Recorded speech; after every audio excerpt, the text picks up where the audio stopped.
우리 옆 사람에게 이렇게 인사합시다. 당신은 참 복이 있어 보입니다.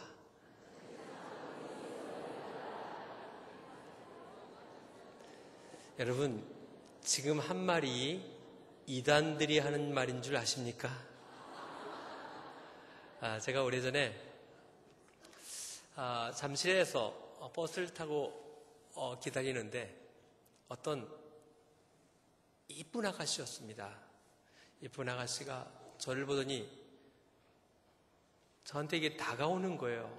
그래서 제가 약간 마음이 설레는 마음으로 기다리고 있는데 아저씨 하는 순간에 화가 났습니다. 아저씨 복이 참 많아 보이십니다. 그러는 거 있죠. 그래서 제가 웃으면서 예, 제가 참 복이 많은 사람입니다. 그랬거든요. 근데 이 아가씨가 하는 얘기가 선생님 그런데 뒤에서 먹구름이 몰려오네요. 그래서 제가 그런 거 없는데요? 그랬더니 아니요. 뒤에서 지금 선생님에게 먹구름이 밀려오고 있습니다. 그런 거예요. 여러분 이 말에 안 넘어가는 사람이 거의 없습니다. 내가 지금 인생을 살아가는데 복이 있어 보인다고 하는데 좋다고 말하는데 지금 당신 뒤에 지금 복이 넘쳐서 가는 것이 아니라 저 뒤에서 먹구름이 하나하나씩 흘러가고 있습니다. 라고 이야기하면 섬찟한 겁니다. 그래서 저는 그때 제가 원래 복이 많고 저한테 먹구름 같은 거 오지 않습니다. 그러면서 제가 아가씨 뒤에도 먹구름이 보이는데? 그랬더니 놀래갖고 이 아가씨가 이게 우리 해서 어떻게 하느냐? 그럼 어떻게 하면 좋겠냐고 그러면 제사를 지내거나 아니면 부적을 사거나 아니면 자기 종교를 믿어야 한다고 그러면서 데리고 가서 교육을 합니다. 그래서 여러분들 가끔 보면 도에 대해서 들어보셨습니까? 라는 이야기를 옛날에 많이 했어요. 이게 변형된 게 당신은 복이 참 많아 보입니다라고 바뀐 거예요.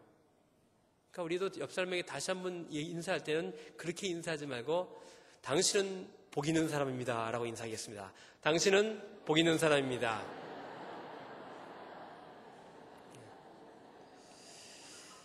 정말로 여러분들은 복 있는 사람입니다. 오늘 제가 말씀을 짧게 하려고 그러거든요. 그렇기 때문에 여러분은 이미 복이 있는 사람들입니다. 저에게는 무조건 예배를 1시간 드립니다. 저희가 예배를 8시, 10시, 12시, 2시, 4부 예배를 제가 다 설교하는데 어떠한 경우든지 무조건 1시간 드립니다. 성찬식을 해도 1시간, 세례식을 해도 1시간, 우린 유아세례식도 합니다. 무조건 1시간입니다. 그러니까 어떨 때는 저에게는 유아세례를 본인이 선택해서 2부나 3부나 본인이 할 때 유아세례를 베풉니다.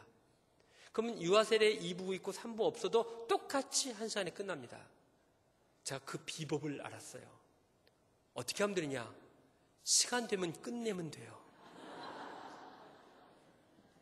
이 원고에 있는 내용을 다 말하려고 하는 게 아니라 시간을 보고 시간을 배우면 딱 끝나면 은혜 되더라고요. 그래서 저희 교회는 등록한 분들 가운데 많은 분들이 설교 때문에 등록하기보다는 시간을 잘 맞춰줘서 등록한 분들이 의외로 많아요. 그 시간의 은혜가 중요해요. 그런데 시간의 은혜에다가 짧게 하면 더 큰 은혜가 임하더라고요. 그래서 요즘에 그 세바시라는 거 아십니까? 세바시 세상을 바꾸는 시간 보면 몇 분 하는 줄 아십니까? 15분 합니다. 저는 설교도 15분만 해야 된다고 생각하는 사람이에요, 원래요. 그러니까 여러분 교회학교에서 아이들을 가르칠 때 우리 영아부, 유아부, 유치원 집중력이 5분입니다. 아동부애들은 15분을 넘어서는 안 되고요. 중학생은 20분을 넘어서 안 되고요. 어른들은 25분을 넘어서 안 돼요. 제가 목회하면서 깨닫는 게 설교를 많이 하고 오래 한다고 은혜 되는 게 아니더라고요. 그게 아니라 그 사람이 집중할 수 있는 것들, 그게 중요해요. 근데 설교가 길어지면 어떤 일이 보냐면 입신하는 분들이 많아져요. 그래서 제가 깜짝깜짝 놀랄 때가 있습니다. 그래서 저는 오늘 제가 입신시키지 않고 아주 깔끔하게 한번 끝내보려고 하는데 자신은 없습니다. 네. 서울대학교 학생들이 뽑은 최고의 멘토를 누굴 뽑았냐면 김난도 교수라는 사람을 뽑았습니다. 그분이 아프니까 청춘이다라고 하는 책을 썼는데 이 책에서 그분이 이런 얘기합니다. 학생들이 자기를 찾아오는 학생들이 있는데 학생들의 유형이 두 가지 유형이 있답니다. 첫 번째 유형이 뭐냐면은 종이배파래요. 종이배파. 이 물에 종이배가 뜨는 것처럼 종이배파. 이 친구들은 교수님한테 찾아와서 교수님, 제가 뭘 하는 게 좋겠어요? 교수님한테 물어본대요. 제가 어떻게 할까요? 앞으로 제가 어떤 일을 해야 될까요? 물어보면 교수가 막막하잖아요.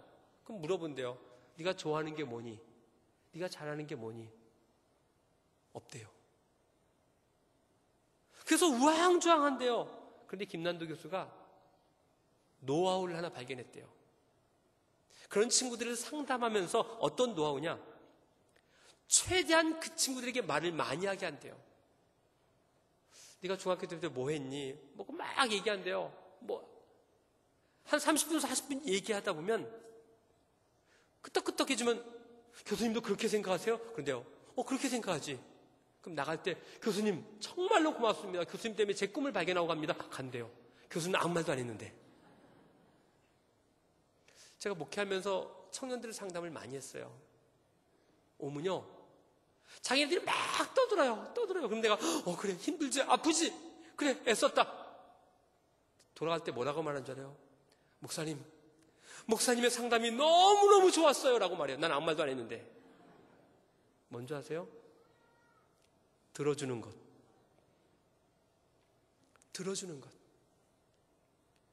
근데 우리 꼰대들은요 못 들어줘요. 꼰대들은 자꾸만 얘기하고 싶어해요. 가르치고 싶어해요. 애하고 상담하다 무슨 생각하는 줄 알아요? 내가 이 말이 끝나면 내가 무슨 말 해야지. 그 생각 속에 머리 굴리고 있어요. 아니요. 같이 아파해주고 같이 동감해주는 거예요. 좋은 선생님은 뭔지 아세요? 애들의 아픔을 같이 아파해주는 게 진짜예요. 장례식장 가서요. 그냥 같이 아파해주는 게 위로예요. 애들에게 힘들 때 같이 안아주고 같이 울면 최고의 위로예요. 여러분 그 대화기법에서 이런 게 있습니다. 동어반복이라는 게 있어요. 그 동어반복이라는 게 뭐냐면 여러분의 남편이 어느 날 직장 갔다 왔고 에이 직장 다니기 싫어 집어쳐 나 아직 그만둘 거야 그러죠. 그럼 여러분들은 어떻게 해요? 우리 뭐 먹고 살라고 꼭 이래. 안 돼요. 나 직장 다니기 싫어 그러면 여보 직장 다니기 싫어 그럼 그만둬 이렇게 얘기해야 돼요. 그만두는 남편 하나도 없어요. 무슨 얘기냐? 같이 아파해줘요. 엄마 나 학교 다니기 싫어 그러면 학교 다니기 싫어 이렇게 말해주는 게 위로예요. 동어 반복.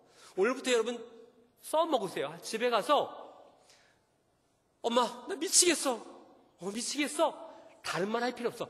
똑같이만 따라해주면 돼요. 똑같이만 따라해주면 돼요. 그러면 그들의 마음이 확 오그라져요. 근데 우리는요 학교 다니기 싫어 그러면 앞으로 너 깡통 차고 살아라 꼭 그런 식으로 얘기를 해요.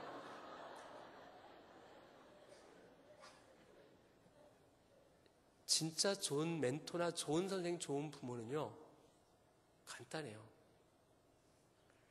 같이 아파해주고 같이 동감해주면 금방 돼요. 근데 우리가 그걸 못해요.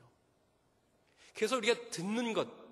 여러분 솔로몬이 1000번제 하니까 또 여러분들은요 1000번 절했다고 그렇게 하시는 분이 있더라고요. 1000번 절한 거 아니에요. 1000번의 제사를 드린 게 아니에요. 1000번제. 무슨 얘기냐? 1000마리의 번제를 한 번에 드린 거예요. 그래서 어떤 분은 1000번제 헌금이 있는데 그건 잘못된 거예요. 어쨌든 이 1000번제를 통해서 하나님 앞에 기도했더니 하나님께서 너 뭐 원하냐 그랬더니 지혜라고 그랬잖아요. 개역개정판에 뭐라고 되어 있어요? 듣는 마음이라고 되어 있어요. 듣는 마음. listening heart. 듣는 마음을 주시옵소서 그랬어요. 성경 다시 보세요. 솔로몬이 구한 게 뭐냐면 나에게 듣는 마음을 주시옵소서. 좋은 선생님들인 게 뭔지 아세요? 듣는 마음을 주는 거예요. 아이들의 마음을 헤아려 주는 거예요. 아이들의 마음을 들어주는 거예요. 이게 진짜 좋은 멘토고 좋은 선생님이고 좋은 부모예요. 그런데 우리는요, 남의 자녀 이야기는 잘 들어주는데 내 자녀 이야기는 못 들어줘요. 그래서 누가 그런 얘기 했어요. 정말 자세히 봤더니 자식을 잘 키우기 위해서는 내 자식을 남의 자식듯 보듯 해라. 그게 진리예요. 내 자식을 남의 자식 보듯 해서 키우면 다 잘 큰다는 거예요. 여러분의 옆집 아이가 뭐 좀 사고 쳤어요. 그럼 뭐라고 그래요? 애들은 다 그러면서 크는 거예요. 그래, 안 그래요? 그렇잖아요. 애가 밤늦게 들어서 애들은 다 그러는 거예요. 그렇게 키우라는 거예요, 내 자식을. 그러면 애들이 잘 큰다는 거예요. 이게 뭐냐? 듣는 마음을 가져. 듣는 마음이에요. 또 다른 파가 있네요. 화살파래요. 화살파. 이 화살파는 뭐냐? 분명한 비전과 분명한 꿈을 가지고 앞으로 가는 친구를 화살파라고 말해요. 그래서 분명한 목적이 있어요. 내가 앞으로 고등학교 졸업하고 대학교 졸업하고 고시 보고 뭐하고 판검사가 되고 부장검사, 이런 사람들이 화살파예요. 그런데 이 사람들은 대부분 다 모범생이에요. 모범생이에요. 여러분, 이런 친구들이 자신의 계획을 다 얘기한 다음에 교수님한테 이렇게 말한대요. 교수님, 제가 이런 계획을 어떻게 생각하십니까? 교수님은 어떻게 평가합니까? 물어본대요. 그럼 이 김난도 교수가 그렇게 말한대요. 자네는 고등학교 때도 이런 생각을 가졌는가? 아니요. 그럼 피식 웃는데요, 교수님이. 고등학교 때 내가 무슨 과에 갈지 결정 안 했었고 지금 대학교 와서도 다 안 됐다는 거예요. 어릴 때 꿈을 가졌던 것이 지금까지 실현된 게 하나도 없었다는 거예요. 그런데 네가 앞으로 계획을 세웠다. 이렇게 되겠다, 이렇게 되겠다, 이렇게 되겠다. 다 부질없다라는 거예요. 제 아들이 26살입니다. 제 아들이 4살 때 제가 물어봤어요. 우리 아들에게. 아들아, 너 뭐가 되고 싶니? 네 꿈이 뭐니? 그랬더니 우리 아들이 아빠 나 마을버스 기사. 왜냐하면 마을버스 기사 보니까 좋았거든요. 꼭 걔는 버스 타면 제일 앞자리에 앉아갖고 차를 움직이고 마음대로 움직이지. 거의 돈까지 받잖아요. 너무너무 좋았던 거예요, 그게요. 그래서 내가 좀 실망을 했죠. 그래서 좀 이따 지나니까 한 6살쯤 되니까 물어봤어요. 야, 너 뭐 되고 싶으니까 바꿨어 아빠. 꿈 뭐? 좌석버스 기사. 차 크더래요. 한 번은 제주도 갔다 오더니 아빠 나 비행사 될 거야. 그 친구의 꿈이 계속 바뀌었어요. 고맙더라고. 어쨌든 꿈은 가진 건 고마운데 어쨌든 바뀌었어요. 그리고 대학교에 입학하더니 갑자기 군대를 가더니 갔다 오더니 뭐 공부한다고 그러더니 지금 모로코에 가 있어요. 코이카 국제협력기구 봉사로 갔어요. 저 걱정 하나도 안 해요. 어떻게든 밥 먹고는 살겠지. 제 믿음이 있어요. 여러분, 우리의 인생이 계획대로 되어지던가요? 미래학자 다니엘 핑크가 2009년도에 한국에 방문했을 때 한국 젊은이들에게 한마디 조언을 해달라고 기자가 물어봤더니 그 친구가 딱 한마디 했어요. 뭐냐? 계획을 세우지 마라. 우린 충격적이었어요. 그러고 나서 이런 얘기예요. 20살에 이걸 하고 저걸 하고 그리고 뭐가 되겠다. 이런 계획들은 다 난센스, 쓰레기다. 그대로 될 리가 없다. 너무 복잡하고 너무 빨리 변화되는 이 세상에서 내가 뭔가 계획을 세운다는 건 다 의미가 없다. 단지 뭔가 새로운 것을 배우고 새로운 것을 시도해봐라. 그리고 멋진 실수를 해라. 대신 어리석은 실수를 반복하지 말고 멋진 실수를 통해서 계속해서 배워라. 여러분, 실수하라는 거예요. 전 이 말에 너무너무 동감이 됐어요. 실수하지 않는 방법은 뭔지 아세요? 우리 앞선 선배들이 산 그대로 살면 실수하지 않아요. 그런데 그건 다 퇴보예요. 사랑하는 여러분들에게 말합니다. 여러분의 부모처럼 살지 마세요. 40년, 50년의 과거예요. 제가 목회자들 세미나 가면 한 얘기 있습니다. 여러분이 본 목회자의 모습대로 목회하지 마. 그건 20, 30년 전의 목회야. 앞으로 여러분들이 목회할 것은 미래의 목회예요. 여러분의 자녀를요, 옛날 과거식으로 키우지 말란 말이에요. 그 아이들은 미래 아이들인데 내 생각과 내 카테고리 속에 잡아놓고 애들 완전히 잡아놔요. 앞으로 미래에는 어떤 아이가 이 시대에 쓰임받게 되고 어떻게 살 것인가를 고민하면서 살아야 한다는 거예요. 많은 사람들이요, 왜 불행하냐면 계획대로 인생을 살아가려고 하기 때문에 불행한 거예요. 내 인생이 없어요. 남들이 운동하니까 아무 준비도 없이 운동해요. 남들이 노후 준비한다니까 노후 준비해요. 아니에요. 이런 시대적인 흐름에 강력하게 반발한 게 뭐냐? 오늘 본문의 노아예요. 그 시대에 성경에 보니까 온 세상에 죄악이 관역하고 너무너무 많은데 오늘 마지막 본문에 뭐냐? 노아는 여호와께 은혜를 입었더라. 그 앞에 무슨 단어가 있냐? 그러나예요. 세상이요, 뭐 동성애다, 여러 가지 복잡하고 많은 것들이 있어요. 그러나 이게 다르게 키워야 될 거예요. 다르게 살아야 되는 거예요. 그러나 노아 시대는 다 사람들이 뭐 술 먹고 흥청 먹고 동생애도 많았지만, 그러나 노아는 여호와께 은혜를 입었더라. 이 그러나가 우리의 인생을 바꿀 수 있는 거예요. 하버드 경영대학원의 종신 교수님 문영미 교수라는 분이 쓴 디퍼런트라는 책이 있어요. 이 책은 영어로 쓰여진 걸 한글로 다시 번역을 한 거예요. 근데 이 책의 부제가 너무너무 좋아요. 뭐냐? 넘버원을 넘어 올리원으로, 넘버원을 넘어서 올리원으로. 무슨 얘기냐? 세상은요 다 진화하는데 넘버원을 향해서 진화된다는 거예요. 좀 가끔씩은요, 제가 청소년 사역을 할 때는 우리 걸그룹들 다 이름 외웠어요. H.O.T, 지누션, 디바 다 외웠거든요. 그런데 어느 순간부터는, 텔레비전을 보는 순간부터는 걸그룹이든 이름이 기억도 하나 안 나고 그 얼굴 다 똑같아.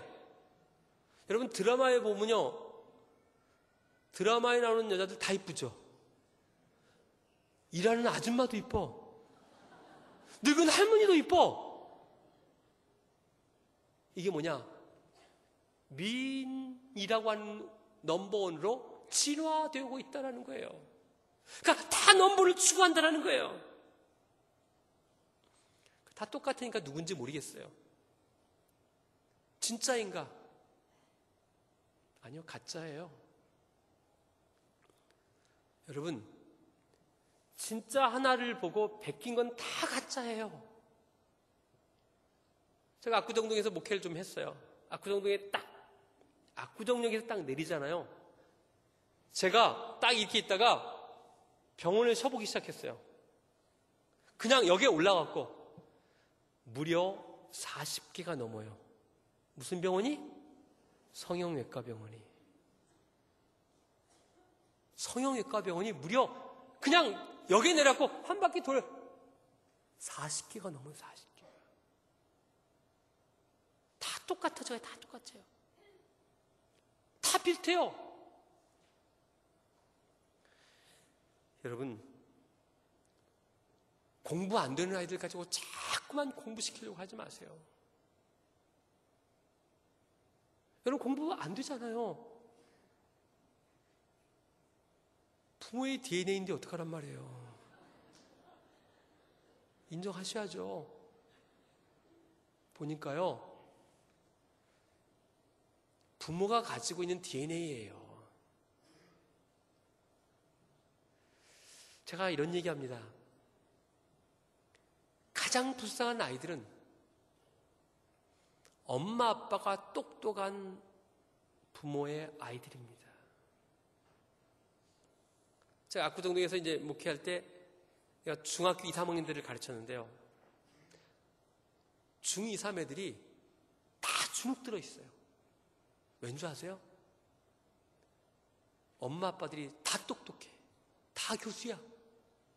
그러니까 애들이 시험 보고 나면 엄마가 근데 야, 인생에서 제일 쉬운 게 공부인데 공부도 못하냐 그런대요. 야, 조금 하면 1등 하는 거고 조금 더 쉬면 전교 1등 하는 거지. 왜? 본인들은 그렇게 했거든요. 본인들은 그렇게 했으니까 자기 자신이 공부 못하는 게 이해가 안 되는 거예요. 그래서요, 그쪽에 사는 아이들의 제가 맡았을 때 3분의 1이요 중2, 3 때 부모하고 싸우고 다 유학 가요. 유학을 가요. 그러니까 이 부모 입장에서 보면 이해가 안 되는 거예요. 공부처럼 쉬운 게 없는데. 여러분, 우리는 자꾸만 공부만 합니다. 그것도 넘버원을 향해서. 그러니까 이런 얘기가 나오죠. 남자들끼리 모여갖고 누가 가장 좋은 아내인가를 의논했어요. 그러니까 살림을 잘하는 아내가 최고야. 아니야. 요리를 잘하는 아내가 최고야. 아니야. 재테크를 잘하는 아내가 최고야. 그런 얘기하다가 나중에 가만히 있던 남편이 하니까 제일 좋은 아내는 똑똑한 아이를 낳아주는 아내가 제일 좋은 아내야 그러더래요. 돌대면 돌잡이 같은 거 하잖아요. 여러분 돌잡이 할 때 뭐 내가나요? 뭐 연필도 놓고 청진기도 놓고 뭐 돈도 놓잖아요. 제가 기가 막힌 걸 봤어요. 어느 집에서 돌잡이 하는데 뭐만 넣은 줄 알아요? 청진기만 넣었어요.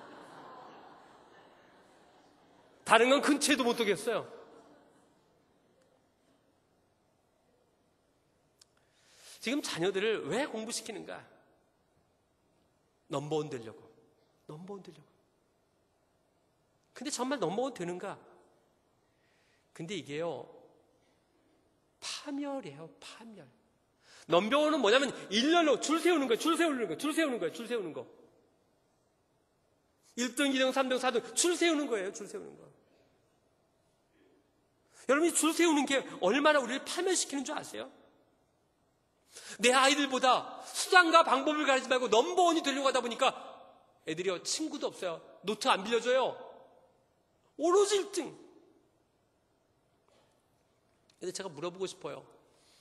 지금 의대, 법대가 요즘은 여러분 앞으로 20년 후에, 30년 후에 아이들이 직장 잡을 때 그게 과연 성공한 일일까? 여러분, 로스쿨 나오고, 사법고시 패스한 사람들이요, 백수들이 많아요. 의사들이요, 망한 병원 많아요. 우리가 성공했다라고 생각하는 것들이 이제는 성공이 아니라고 하는 거예요. 우리는 자꾸만 가르치려고 그래요. 그래서 1등을 만들어요. 그래서 제가 얘기했는지 모르겠지만 많은 부모들이 1등에만 목숨을 걸다 보니까 부정, 부패 다 해요. 바른 걸 가르쳐주지 않았어요. 올바른 걸 가르쳐주지 않고 오직 수단과 방법을 가리지 않고 넘버원이 되면 심지어 큰 일을 해도 다 용서가 되는 거예요. 지금 시대가 이렇게 돼. 어떻게 이럴 수가 있어요? 근데요, 교회도 이걸 해요. 교회도 똑똑하고 잘하는 놈들, 그 아이들만 중심 가지고 교회를 해요. 제가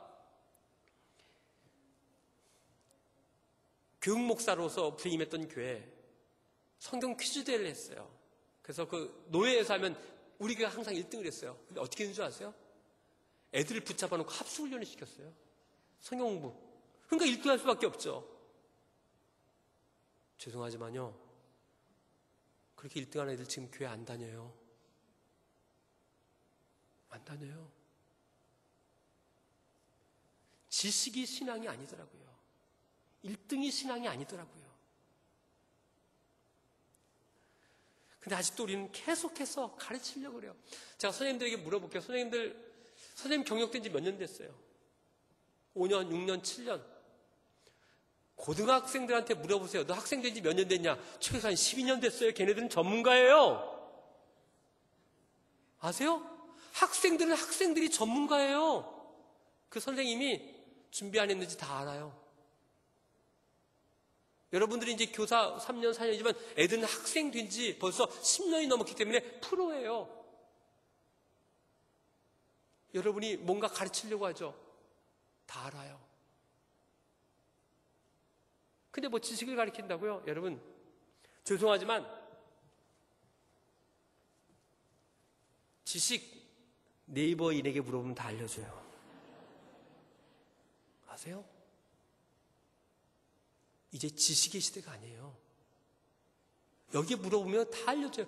그러니까 제가 무슨 강의하잖아요. 그러면요, 애들이 야, 목사님 말 맞나 확인해봐. 이런 시대예요. 이런 시대에 애들에게 무엇을 가르쳐줘요? 이제는 지식의 시대가 아니에요.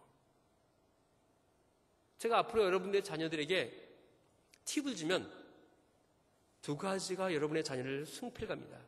첫 번째, 성품입니다. 그래서 교회가 이제요, 신앙교육과 함께 성품 교육을 해야 돼요. 싸가지 없는 아이들로 만들어야 돼요.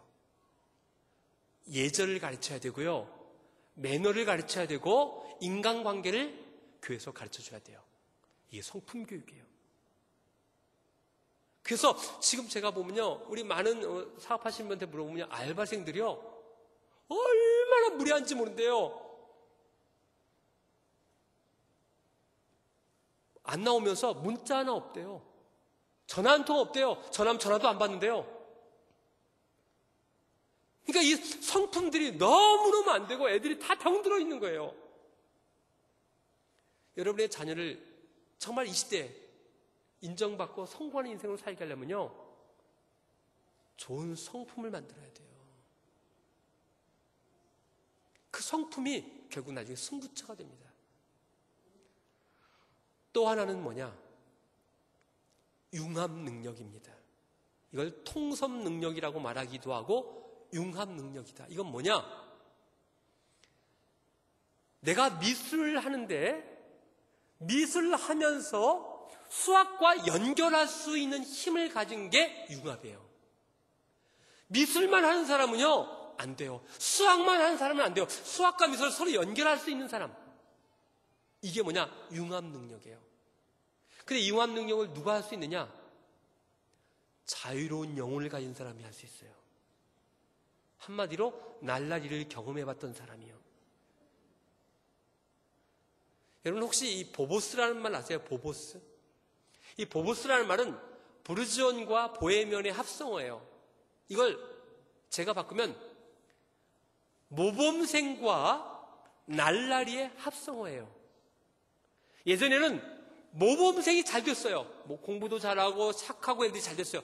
요즘 모범생들이요, 써먹을 데가 없어요. 써먹을 데가 없어요. 그냥 모범생들은 공부밖에 할 줄 몰라요. 다른 거 못해요. 근데 요즘에 보보스 애들은요, 안 그래요. 걔네들은 공부도 잘하는데요, 노는 것도 기똥차게 놀아요. 예전에 우리의 편견은 뭐였냐면 춤추고 수학여행 가서 춤추고 막 그런 애들은 다 날라리인 줄 알았잖아요. 그놈들이 또 전교에서 1등 하더라고요. 걔네들이 보보스예요. 걔네들이 성공한다는 거예요. 사랑하는 여러분들, 여러분의 자녀들이요, 부모 말 잘 듣는 게 잘하는 게 아니에요. 우린 그렇게 키웠어요. 부모 말을 잘 듣는 게 언제까지 잘 들어요? 6학년 때까지. 그 다음부터는 개교. 그러면서 하는 얘기가, 우리 아들이 언제부터 우리 아들이 이렇게 말 들었냐? 친구를 잘못 만났다. 친구를 잘못 만나긴 개뿔. 무슨 친구를 잘못 만나요?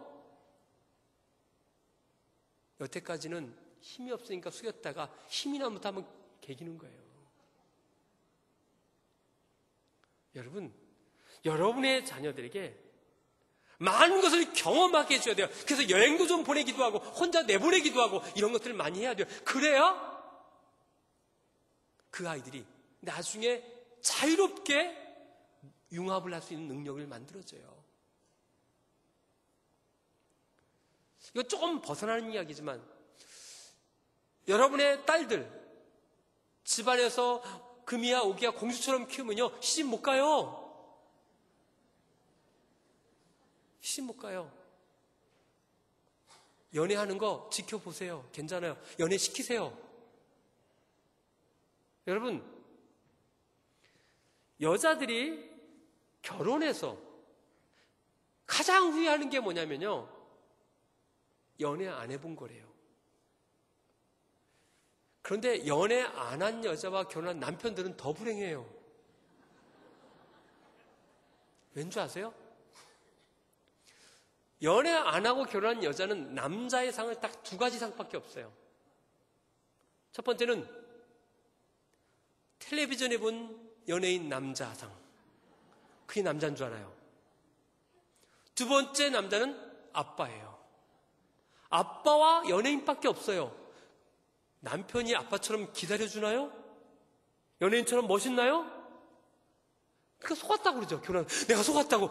원래 남자는 그런 거예요. 여러분, 그래서 이 연애 안 해보고 사는 여자들은요, 결혼 생활은 너무너무 불행한 거야. 왜? 아빠 같지 않은 남편, 연예인 같지 않은 남편하고 사니까요. 그런데 연애를 처음 하면 그런 남자를 기대했다가 상처받고 헤어져요. 몇 번 헤어지면 아, 남자가 다 그런 건 아니구나 깨달아요. 진리를 깨달으면 그때부터는 자기한테 조금만 잘해주면 모든 게 다 감사와 감격으로 바뀌는 거예요. 그러면 행복한 거예요. 그래서 연애를 하는 것도 그렇게 나쁘지 않아요. 근데 맨날 우리는 붙잡아 놓고 이것이 최고라고 생각을 하는 거예요. 전 교회가 뭐 연애당이라는, 옛날에 연애당이라는 얘기인데 나쁘지 않아요. 교회 안에서 만나서 결혼하면 좋죠. 그러나 문제는 이제 그것이 하나 이슈가 될까봐 이제 문제가 되어지는 거죠. 어쨌든 우리는 살아가면서 어떤 하나의 목적을 향해서 달려가는 것처럼, 그러니까 뭐냐면 우리는 항상 이기려고 하는 것, 넘버1을 추구해 왔어요. 유대인의 격언에 이런 말이 있어요. 남을 이기려고 하는 것이 아니라 남과 다르게 살려고 가르쳐라. 오늘 제 핵심이에요. 설교 핵심이에요. 이기려고 하지 마세요. 제가 결혼 주례사를 하면 이런 얘기를 합니다. 몇 가지 팁이 있는데, 여자들은 남자를 너무 많이 사랑하지 말라고 말합니다. 그 사랑하면서 뭐 하트 뿅뿅 그리고 도시락에 하트 콩고 완두콩으로 이렇게 그리고 이런 거 하지 말라고요. 남자들 부담스러워요. 그 남편도 그냥 화날까봐 좋아라 하지만 속으로는 이게 뭐야 이거 이래요. 그 남자들에게는 사랑 그런가, 하트 뿅뿅 뭐 나 꿈꿨다 이런 거 하지 마, 이런 거 하지 마. 나 귀신 꿈꿨어 이런 거 하지 마, 이런 거 하지 마. 남자에게 줄 건요, 사랑이 아니라 이해하는 거예요. 남자는 자신의 것을 이해해주면 그게 사랑받는다라고 남자들은 깨달아요. 그게 사랑이에요. 내가 좀 술 먹고 늦게 들어왔는데도 이해해주면 그게 사랑이라고 느껴져요. 하도 뿅뿅뿅 부려놓고 늦게 들어오고 왜 이렇게, 이게 아니고 그냥 남자들은 이해받기를 원해요. 이해받기를 원해요. 우리 남자들은 잘 들으세요. 여자는요, 하트 뿅뿅 보내줘야 돼요. 안 보내주면 삐져요. 가끔씩 기프티콘도 보내주고 이모티콘 아름다운 것도 보내주고, 여보 따땅해 이런 것도 좀 해줘야 돼요. 근데 여자는 이해가 안 돼요. 이해하려고 하지 마세요. 남자들요, 여자들을 이해하지 마라. 이래야 행복해요. 여자들은 도대체 이해가 안 돼요. 그게 맞아요. 그냥 사랑만 주면 돼요. 사랑만 주면 돼요. 그러면서 제가 또 결혼식 하면서 그런 얘기를 합니다. 남자와 여자의 타입 가운데서 여자는 가정 중심이고 남자는 가족 중심입니다. 이거 중요한 얘기예요, 이거요. 우리 여자분들 잘 들으세요. 남편은 어떤 생각을 가지고 있냐면 나한테는 좀 못해도 괜찮아요. 그런데 내 가족들, 내 부모, 내 형제들, 내 주변 사람들에게 못해주면 화나요. 그래서 자기한테는 좀 못해도 괜찮아요. 섭섭하지 않아요. 그런데 내 부모님이나 내 주변, 내 가족 사람들에게 섭섭하게 되면 화나요. 그런데 반대로 자기한테 인상을 팍 써도 주변 사람 부모님에게 주변 사람에게 잘해주면요, 미안해서 남자들이 잘해줘요. 그 남자는 가족, 혈연 중심이에요. 여자는 가정 중심이에요. 여자는 나, 남편, 자녀 중심이에요. 그래서 장모님에게 아무리 잘해도 소용없어요. 나한테 잘해야 돼. 그래서 친구를 데리고 나왔는데요, 남자들은 친구한테 잘해주려고 이쁩니다 뭐 칭찬하죠. 그러면 친구분이 놓고 싸움 나요. 무조건 당신 이쁘다고 해줘야 돼. 여자는요, 자기 중심이에요. 이게 달라요. 그러니까 살아가는 방식의 차이를 빨리 이해하지 않으면 왜 이렇게 남자와 여자가 힘든가, 이걸 깨닫게 돼요. 제가 사실 이걸 보면서요, 맨날 느끼는 거예요. 부부싸움도 해요. 부부싸움에서 이기는 남자처럼 멍청한 남편 없어요. 그게 2차 세계대전이에요? 부부싸움은요, 한쪽이 이기면 한쪽은 상처를 받아요. 사랑하는 부부인데 한쪽이 이기면 한쪽은 누군가 상처를 받아요. 그래서 부부싸움은 윈윈 해야 돼요. 윈윈. 절대로 누군가 지고 누군가 이기면 안 돼요. 부부싸움에서 누가 이겼어요? 아내가 이겼어요.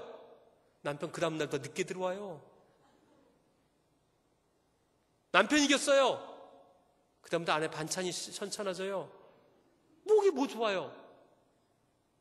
그 여러분 살아가면서요, 윈윈 해야 되는 거예요. 그래서 부부싸움을 하면 빨리 풀어가는 것들을 배워나가야 돼요. 이기는 게 바보예요. 이 부부싸움을 할 수 있잖아요. 제가 이제 우리 결혼하는 사람들에게 부부싸움을 하면 절대로 링 밖을 떠나지 마라 얘기해요. 그런데 정말로 도저히 참을 수 없는 일이 있다. 그러면 신부는 잘 들으세요. 시댁으로 가세요. 가서 시부모님한테 아버님, 어머님, 나 신랑 때문에 못 살게 너무너무 힘들어요 라고 얘기하라고. 신랑은 잘 들어요. 신부 때문에 못 살겠다면 처갓집으로 가세요. 아버님, 어머님, 정말 못 살겠다고 얘기하라고. 그리고 제가 양가 부모한테 얘기합니다. 양가 부모는 잘 들으세요. 내가 낳지 않은 자식, 사위 며느리는 절대로 야단쳐서는 안 됩니다. 내가 낳은 자식만 야단칠 수 있습니다. 며느리 사랑할 대상입니다. 사위 사랑할 대상입니다. 진짜 며느리가 정말 잘못했다. 며느리 야단치지 마세요. 아들을 부르세요. 아들아, 아들이 야단치세요. 내가 낳은 자식은요, 상처를 안 받아요. 근데 며느리는, 이제 얼마 안 된 며느리가 시부모님한테 상처받으면 마음이 확 닫아요. 우리 앞으로 며느리를 볼 분들 잘해야 돼요. 이제 며느리 눈치 보고 살 때가 됐거든요. 한 분은 우리 결혼한 친구가 전화 왔어요. 목사님, 시어머니가 너무너무 힘들게 한다는 거예요. 왜냐 그러니까 의사하고 결혼했는데 남편 아침마다 밥 먹인다고 전화한대요. 그래서 오늘 먹겠다고 얘기하고 있는데 또 자기하고 남편 생일하고 자기가 생일이 먼저고 남편이 이틀에 생일인데 자기 생일날 전화해갖고 야, 네 남편 생일 이틀째니까 그날 미역국 꼭 먹이라 그러더래요. 알겠다고 했는데 또 어느 날 뭐 자꾸만 잔소리 하길래 그 다음부터는요, 전화 오면 어떻게 하는 줄 아세요? 네 하다 끝냈대요. 그러니까 저 시어머니가 깜짝 놀랐죠. 여태까지 시어머니가 갑이었는데 갑질을 하니까 여기서 그냥 인격적으로 네 하니까 갑자기 당혹스러워지는 거예요. 관계가 끊어지는 거예요. 시어머니들이 지혜로워야 돼요. 장인 장모가 지혜로워야 돼요. 이기면 안 돼요. 이기면 그 순간부터 힘의 균형이 깨지면 치고받아요. 그래서 우리가 살아가면서 중요한 게 뭐냐? 절대로 이기려고 하지 말아야 돼요. 그래서 보면요, 인생 가운데서 이기려고 아둥바둥했던 사람들은 꼭 나중에, 제가 이렇게 얘기합니다. 급속도하게 직장에서 올라가 성공했어요. 그 다음에 먼저 하세요. 내려오는 게 추락이에요. 고속승진? 추락이에요. 여러분이 앞으로 100년 살 거예요. 100년 살 것 같아요, 보니까요. 미안합니다, 저주해서. 이렇게 갔다가 이렇게 내려와야 돼요. 고속승진하고 떼돈 버는 게 좋은 게 아니라 천천히 갔다가 천천히 내려오는, 이게 진짜 인생의 좌우를 돌비고 살피고 앞과 뒤를 보고. 근데 이거 하는 사람은요, 앞만 보고 달려. 필요 없어요. 앞만 보고 달려요. 누가 상처받든 자식들 상처받든 딱 올라간 다음에 왔다 내가. 근데 자식들은 다 도망갔어요. 나이가요, 은퇴한 60된 은퇴한 분들이 공통점 한 가지가 뭔지 아세요? 외롭다는 거예요. 왜냐? 40대 때 열심히 앞만 달렸거든요. 그때 아내도 아이도 다 팽개쳤거든요. 근데 이제 은퇴하고 와서 뒤를 돌아보니까 이미 아내는 친구들끼리 놀러 다니기 시작했고, 그리고 아이들은 이미 자기 곁을 떠난 거예요. 그래서 외로운 거예요. 여러분들, 우리 남자분들 잘 기억하세요. 40대부터 보험을 들어야 돼요. 아내한테. 그 보험이 뭔지 아세요? 같이 다니는 훈련을 하세요. 같이 다니는 훈련. 그래야 나중에 나이가 들어서도 같이 다니는 게 편해요. 제가 많은 우리 권사님들하고 얘기해보면요, 뭐랬는지 아세요? 권사님, 여행 갈 때 누구랑 다니는 게 편해서요? 물어보면요, 권사님들의 99%가 뭔지 아세요? 친구하고 가는 게 좋죠. 그래요. 친구하고 가는 게 좋대요. 왜요? 그랬더니 이 나이에 내가 남편 수발 들어요? 그러죠. 삐끄덕거리는 거예요. 그래서 여자들은 나이가 들수록 친구와 같이 있는 게 좋고, 남자들은 나이가 들수록 아내와 같이 가고 싶은데 아내가 같이 안 놀아주는 거예요. 그래서 이게 엇갈리기 시작해요. 이게 엇갈려요. 교회가, 여자들은 60 전후에 이제 권사회 여전들 활동하기 시작하니까 바빠요. 근데 남자들은 그때 은퇴해서 집 지키고 있어요.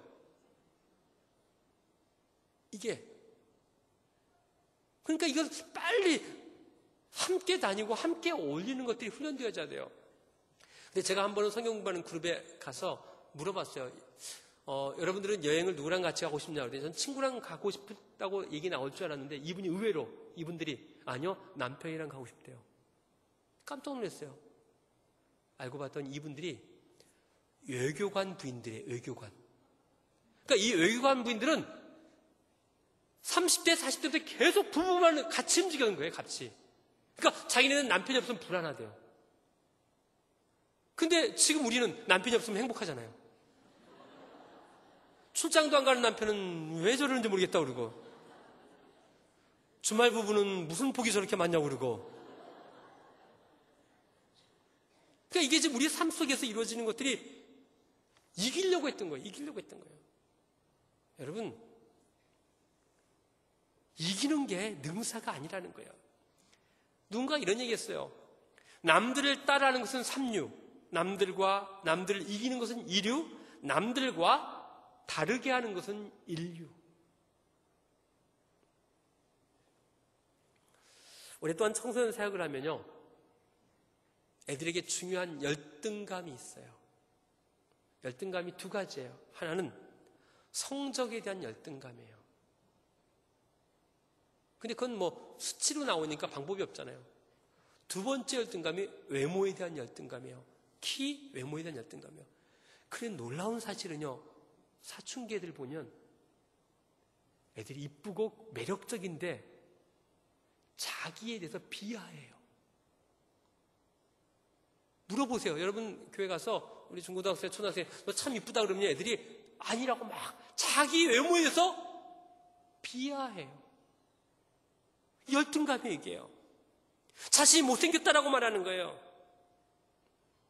근데요, 사실은 달라야 매력이 있거든요. 근데 그걸 우린 텔레비전에서 잘못 가르쳤던 거예요. 그래서 제가 이제 그런 얘기하면 가끔 이런 얘기하죠. 야, 잘 봐라야. 멋진 남자들 있지? 예. 멋진 남자 옆에 멋진 여자 있냐? 없어.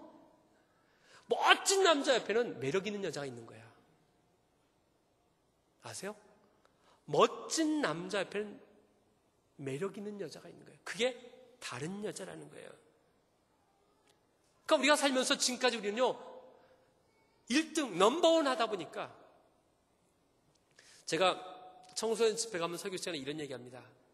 여러분들, 공부가 인생의 전부입니까? 라고 물어봐요. 그럼 애들이 또 믿음이 있다는 의미로 아니요! 라고 말해요. 그럼 내가 화를 버럭 내요. 뭐? 공부가 인생의 전부가 아니라고? 그럼 뭐야? 네 인생의 전부가 뭐야? 그럼 아무 말도 못해요. 여러분, 학생에게 공부가 인생의 전부죠. 전부죠. 전부가 왜 아니에요? 전부죠. 열심히 해야죠, 공부를요. 왜? 학생인데. 엄마가 뭐 설거지 시켜요? 돈 벌어오라고 그래요. 학생 열심히 해야죠. 여러분, 여기서 말하는 것은 넘버원이 아니에요. 열심해요. 열정적으로 나에게 주어진 거 하는 거예요. 나에게 주고 열심을 하는 거예요. 그게 뭐냐? 최고가 아니라 최선을 다하는 거예요. 제가 여러분들 신방을 갔어요. 신방에 갔는데 제가 커피를 좋아합니다. 그래서 커피 한 잔 주시겠어요? 그랬더니 예. 그랬더니 딱 보니까 금잔에, 목사님 왔으니까 금잔에 주려고 딱 봤는데 금잔에 먼지가 뿌예. 뭐야 이거? 은잔을 보니까 은잔에도 바퀴벌레가 자살하고 있었어요. 머그잔에 주려고 보니까 머그잔에도 찌꺼기가 있어요. 너무너무 죄송해갖고 종이컵에다가 줬어요. 여러분, 여기에 중요한 진리가 있어요. 나를 커피가 들어갈 수 있는 가장 좋은 그릇은 금그릇, 은그릇이 아니라 깨끗한 그릇이라는 거예요. 여러분의 하드웨어, 내가 서울대를 나왔다, 명문대를 나왔다, 내가 뭐 많은 스펙이 있다, 그게 아니라 내가 깨끗해야 주님께서 나를 사용하신다는 거예요. 이게 넘버원이 아니란 말입니다. 우리 자꾸만 넘버원 얘기합니다. 아니요. 우리가 자꾸만 착각하고 있는 것 중에 하나가 넘버원이 되면 다 될 것 같다. 아니요. 넘버원은 한 명이잖아요. 나머지는 다 넘버원이 아니잖아요. 그가 불행한 거예요.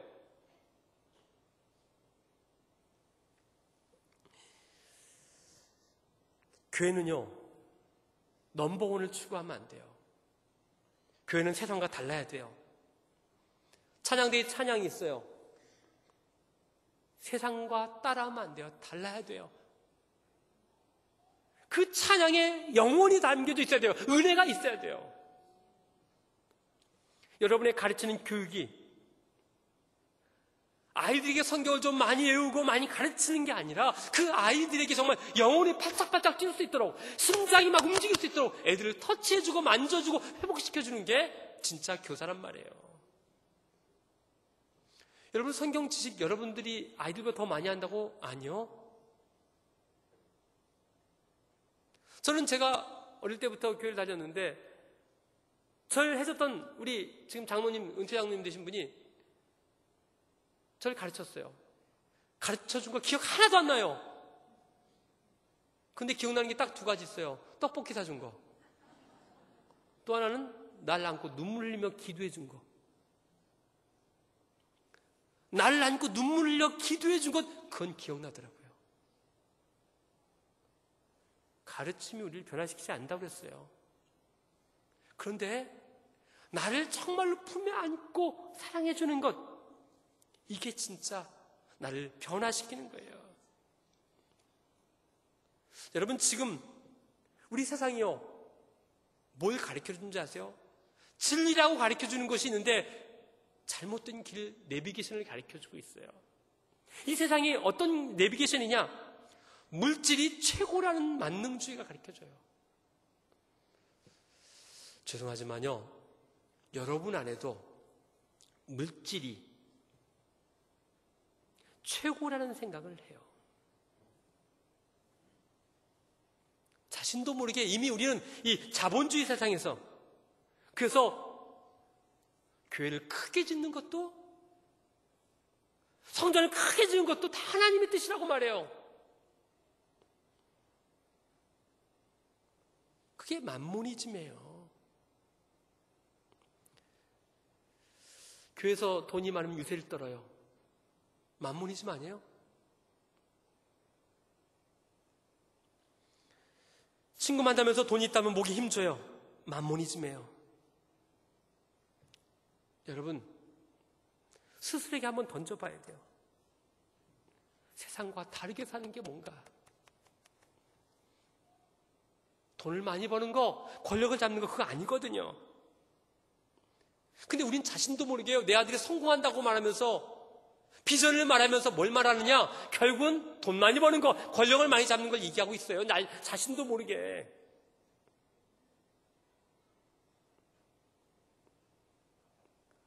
저는 아들 둘 키웠어요. 아들 둘을 키우면서 수험생 엄마 아빠가 4번 돼봤죠. 둘 다 재수했으니까. 그런데 그러면서 깨달은 게 있어요. 애들을 놔주는 거예요. 애들을 붙잡지 않는 거예요. 그리고 하나님께 맡기는 거예요. 쉽지 않아요. 여러분, 쉽지 않아요.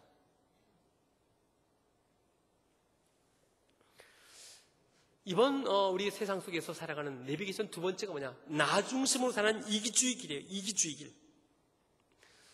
신앙이라고 하는 건 하나님 중심으로 생각하고 사는 거잖아요. 여러분, 교회는 어떨지 모르겠는데요, 이 예배 이렇게 앉아 있잖아요. 그러면 우리 안내하는 분들이 옆에 있는 분에게 집사님 좀 들어가시죠 이렇게 안내하잖아요. 그럼 예, 그러면 되잖아요. 근데 째려 부는 사람도 있어요. 왜 나보고 들어가냐고.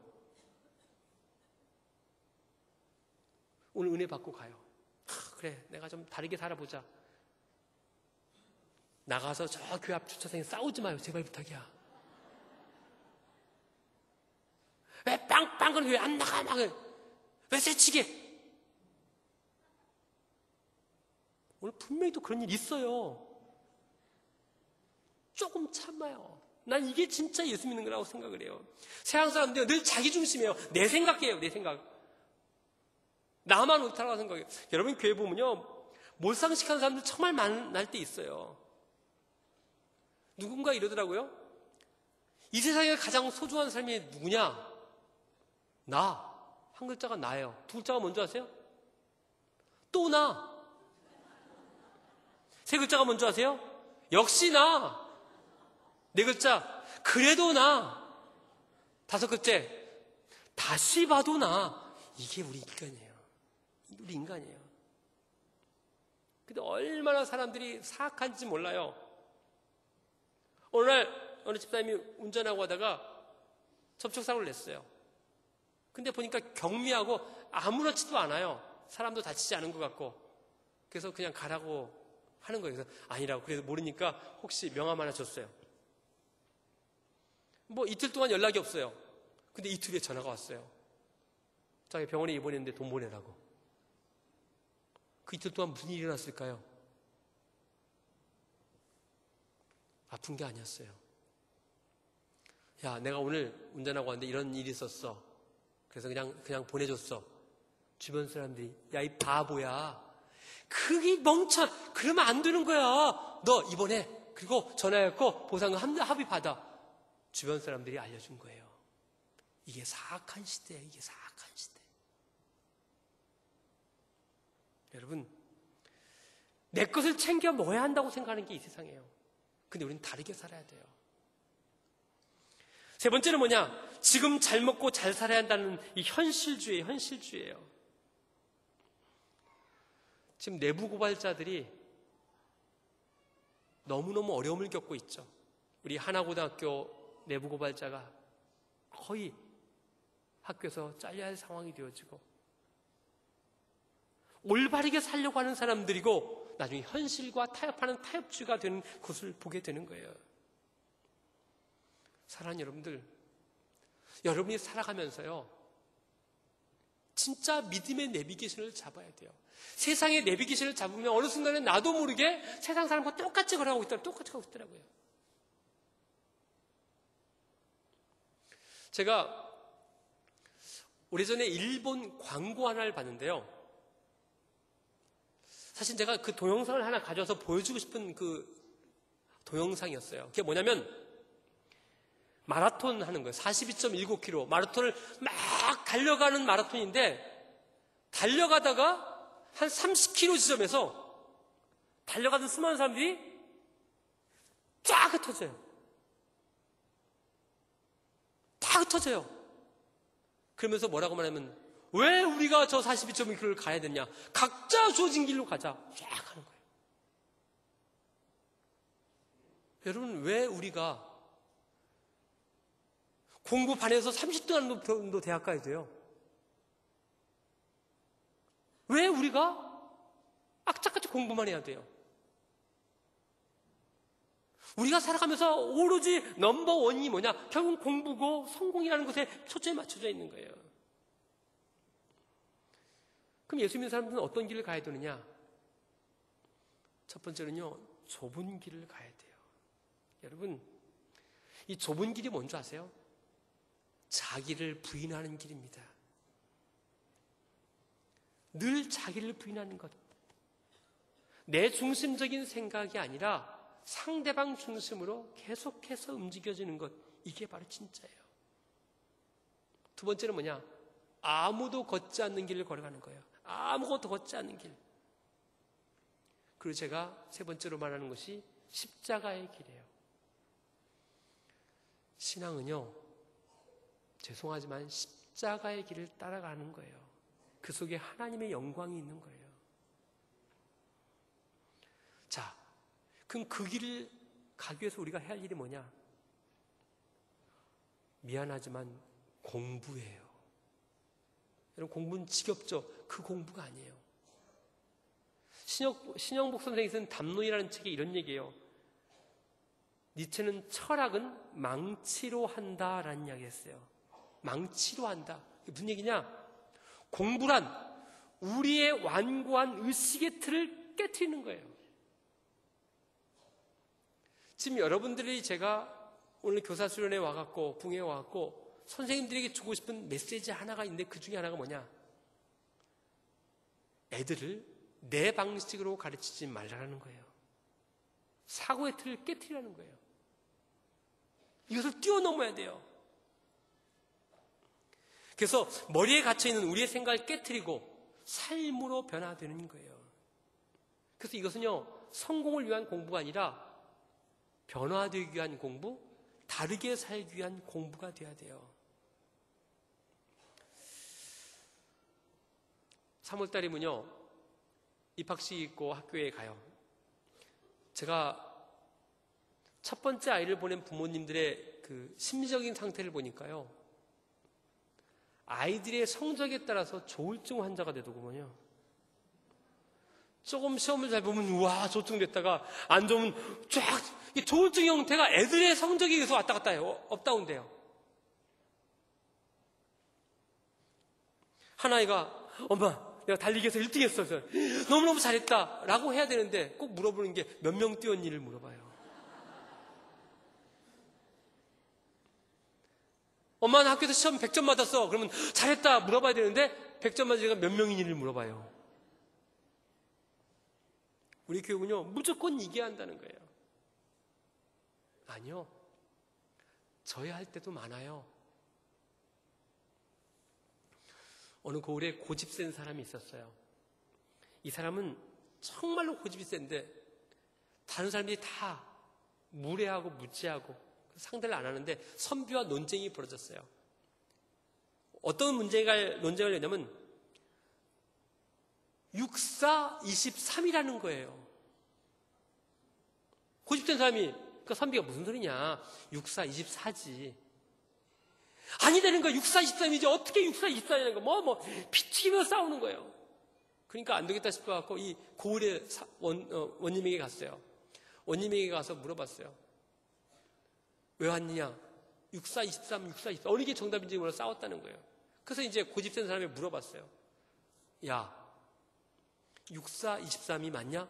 그러면 원님 보세요. 6사 23 맞잖아요. 그래. 선배에게 물었어요. 6사 24냐? 원님 6사 24잖아요. 그래 판결을 내리겠다. 6사 23이라고 하는 사람은 보내주고 6사 24라고 하는 저 선비를 곤장 10대를 때려서 보내라.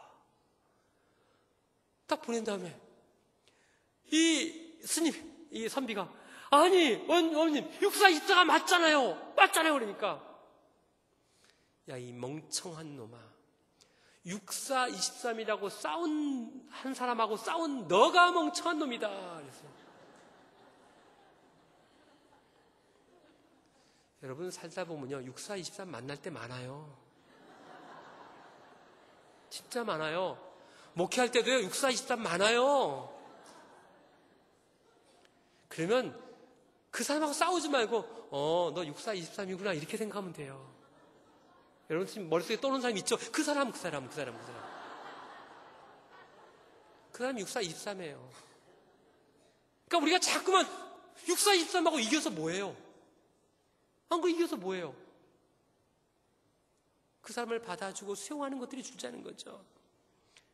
교회에서 보면요 져주는 게 이길 때가 정말 많아요. 속상하기도 하고 마음 아프기도 하지만 져주는 거예요. 목사가 설교를 하다가 교인들 상처를 받을 수 있어요. 당연히죠. 예기치 않게 상처를 받을 수 있어요. 그때 상처받았다라고 말하면 잘못했습니다 이렇게 말하는 게 목사가 맞아요. 근데 제가 목회하다 보니까요 상처받는 유형도 많더구먼요. 주지도 않는데도 잘도 받아요. 또 알아서 받아. 그런데 보면요 그것에 조금만 시간이 지나면 다 해결돼요. 여러분 제가 목회하면서 깨닫는 게 뭔지 아세요? 욱할 때 욱하지 않는 것 이게 지혜예요. 동물하고 사람하고 차이가 뭐냐? 동물은요 스티뮬리라고 하는 자극이 딱 있어요. 그러면 리스판스 반응이 탁 와요. 걔를 뻥 차면요 앙 하고 덤벼드는 게 이게 동물이에요. 사람은 스티뮬리가 자극이 딱 오면 행동하기까지 간격이 있어요. 이게 생각이에요. 그래서 사람은 늘 반응하기 전에 늘 멈춰서 생각해야 돼요. 그래서 여러분 삶 속에서 그러면 후회하지 않아요. 자녀들에게나 모든 사람들에게서 후회하지 않아요. 여러분의 아이들에게도 아니면 여러분의 반아이들에게도 후회하지 않아요. 일단 멈춤. 여러분 기억하세요? 일단 멈춤.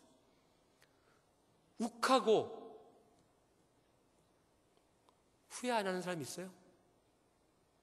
화내고 후회 안 하는 사람이 있어요? 다 후회하게 돼 있어요. 그래서 인생에서 내가 어떤 사건과 반응할 때 가운데 있는 것, 이게 뭐냐? 이게 생각이에요. 이게 생각. 이 생각을 하는 사람은요, 이겨요. 부부싸움도 마찬가지예요. 치고받고. 근데 같이. 가끔씩요, 어떤 분은 그래요. 이 남편이 화만 나면 이혼하자고 그러는데요. 야, 이혼해, 그런데요. 그때 그럼 여자도, 그래, 이혼해. 그럼 이혼하는 거예요. 그러지 말고요. 알려줄게요. 남편이 술 먹고 이혼하자 그러면요, 가만히 있어요. 근데 맨날 사이만 안 좋나? 어느 날 사이가 좋아요. 너무너무 깨소금도 나고 좋아요. 그러면 멋있는 레스토랑에 가요. 가서 와인 한 잔 먹고 또 이렇게 먹으면서 분위기 만들어 놓고 와인 한 잔 딱 갖다 놓고 아니면 커피 한 잔 갖다 놓고 이렇게요. 여보, 이혼해. 지난번에 이혼하자며 이혼해. 그러면 내가 언제 그랬어? 다음부터 그런 얘기 안 해요. 같이 싸우지 말라는 말이에요. 이기는 방법은 내가 져야 할 때 지는 것이고 이길 때 이기는 거예요. 그래서 이 넘버원을 포기할 때 우리는요, 올리원이 돼요. 제가 오늘 하고 싶은 얘기가 이거예요. 올리원이 되라는 거예요. 여러분은 여러분 각자의 인생이에요. 누가 다른 인생 절대로 가지 않아요. 다른 인생 따라가지 마세요. 여러분 인생은 하나님이 각자에 주신 작품이란 말이에요. 여러분이 명품 인생임을 믿으시기 바랍니다. 여러분 명품이에요. 내가 명품인데 왜 자꾸만 짝퉁 타라해요? 우리가 살아가면서 내가 언제나 자신 있게 살아갈 수 있다는 거예요. 그래서 우리에게 주어진 이 올리원이라고 하는 건요, 내가 가질 수 있는 것을 열심히 바라보는 거예요. 열심히 바라보는 거예요. 그러니까 여러분의 자녀를요, 비교하는 순간부터 불행해져요. 비교하는 순간부터. 정태기 그 교수님이 쓴 그 책 보면 재밌는 얘기가 나와요. 사람이 상대방을 비교하는 순간부터 내가 갑자기 우울해지고 내가 절망적인 존재가 된다는 거예요. 여러분 비교하지 마세요. 남의 자녀와 내 자녀를 비교하지 마세요. 그래야 내가 내 삶을 살아가요. 돈이 없으면 없는 대로 멋지게 사세요. 하나님은요, 우리에게 관심 갖고 있는 건 우리 자신이지 비교하면서 분석하지 않아요. 그래서 여러분 바라건대 여러분의 반 아이들 한 명 한 명을요 정말 소중하게 생각해 주세요. 얘는 얘보다 더 못났어. 얘는 더 이뻐. 그렇게 하지 마세요. 여러분 앞에 서 있는 이 목사가요, 상처가 있어요. 제가 중학교 때 교회 나가는, 어릴 때부터 나갔지만 중학교 때 한 선생님이 나 못생겼다고 나를 무시하고 다녔어요. 근데 지금 그게 억하심정이 있어요, 지금요. 그리고 관심도 안 가졌어요. 그래서 20몇 년 전에 만났는데 나를 못 알아보더라고요. 내가 이렇게 될 줄 몰랐지. 그분 집사님이에요. 그래서 집사님 뭐라 불러요. 여러분, 한 아이가 얼마나 소중한지 몰라요. 한 아이가 정말로 천하보다 귀한 존재로 쓰임받는 거예요. 그래서 애를 우리 반 5명인데 담배옷에서 1, 2, 3, 4, 5 아니요. 다 1등. 그게 올리원이에요. 다 1등. 여기지만 3, 400명 있다. 다 1등. 이게 올리원이에요. 하나님 앞에는요, 올리원밖에 없어요. 예수님이 십자가에 못 박혀 죽은 게요, 여기 온 우리 삼계교회 선생님들을 위해서 죽은 줄 알아서요? 천만의 말씀이요. 여러분 한 사람을 위해서. 나 한 사람을 위해서 예수님께서 십자가에 못 박혀 죽으셨다는 거예요. 그래서 여러분들이 섬겨야 할 아이들이 천하보다 귀하다는 거예요. 천하보다. 그래서 여러분 자꾸만 넘버원 탐내지 마세요. 제가 여러분에게 그냥 신앙서적 말고 일반 서적 하나 구하면 미움받을 용기라는 책을 한번 권하고 싶어요. 미움받을 용기. 책이 어렵지 않아요. 그런데 내가 내 삶을 살아갈 줄 아는 것들, 하나님이 나에게 맡겨준 삶을 내가 살아갈 줄 아는 것들이 필요하다는 거예요. 그래서 여러분의 작품을 만들어야 돼요. 여러분의 인생의 작품을 만들어요. 여러분의 인생의 작품을. 자, 이제 오늘 말씀을 마치려고 합니다. 저녁에 9시인데 제가 9시에 마치려고 마음을 먹었거든요. 부족한 저를 불러준 우리 노예 분들에게 진심으로 감사를 드리고, 저는 어제 얘기했던 것처럼 부흥사도 아니고 유명한 강사도 아닙니다. 근데 어떻게 제가 여기 왔는지도 사실 제가 몰라요. 그러나 제가 이 두 날 강의하면서 제 안에 뜨거운 마음 한 가지는 있습니다. 이제 교회 학교가 바뀌지 않으면 희망이 없다는 것입니다. 여러분의 교회 학교가 옛날처럼 가르치고 밀고 아니라는 거예요. 이제는 그 아이들은요, 이미 부모의 신앙에서 나온 모태 신앙이 거의 90%를 차지합니다. 이 아이들 정말로 예수 그리스도의 매력, 예수 그리스도의 사랑이 그들에게 느껴져야지 교회를 떠나지 않아요. 지식 갖고 안 돼요. 그 영혼의 진정성을 가지고 품고 하나님이 너를 사랑한다라고 하는 그 사랑을 경험하게 하는 순간만이 아이를 변화시킬 수 있어요. 그래서 여러분, 사춘기 때 신앙적인 갈등 회의할 때요, 너무 쪼우지 마세요. 너무 지키지 마세요. 그냥 좀 기다려주세요.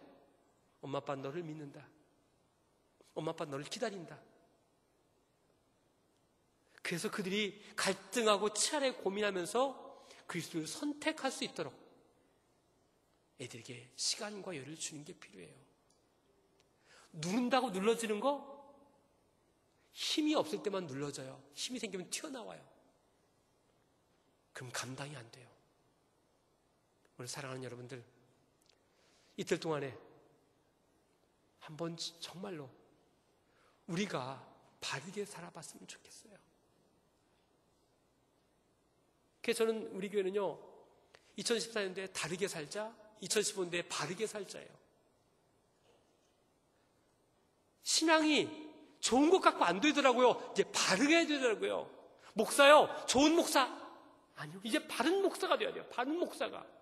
교인들, 좋은 교인, 교회 열심히 나오는 교인이 아니라 바른 교인이 돼요. 바른 교인이.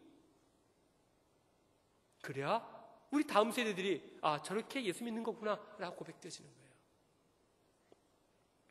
여러분에게 주어진 곳에서 고민하면서 아이들을 사랑하고 아끼고 소통하면서 여러분의 교회 학교에 천하보다 한나의 생명이 제대로 예수 믿고 구원받고 바르게 신앙생활하는 역사가 임하길 진심으로 축원합니다. 이제 한번 같이 기도하면 좋겠습니다. 우리 한번 통성을 한번 기도할 것인데 우리 반주 좀 해주시고, 기도할 때 여러분이 섬기는 교회 학교를 위해서 한번 기도했으면 좋겠습니다. 특별히 섬기는 우리 선생님들, 여러분 선생님들이 살아야 됩니다. 여러분 가르치는 거 소홀히 하지 마세요. 여러분 이거 놓지 마세요. 포기하지 마세요. 그냥 붙어 있기만 하시기 바랍니다. 그래서 이 아이들을 통해서 하나님의 은혜를 경험하게 해주시고, 앞으로 원날 참으로 내가 하나님의 은혜를 경험하겠다고 고백되어지는 우리 선생님들 수도록 여러분의 교회 학교를 위해서 우리 간절한 마음 통성으로 같이 기도하겠습니다. 같이 기도하겠습니다.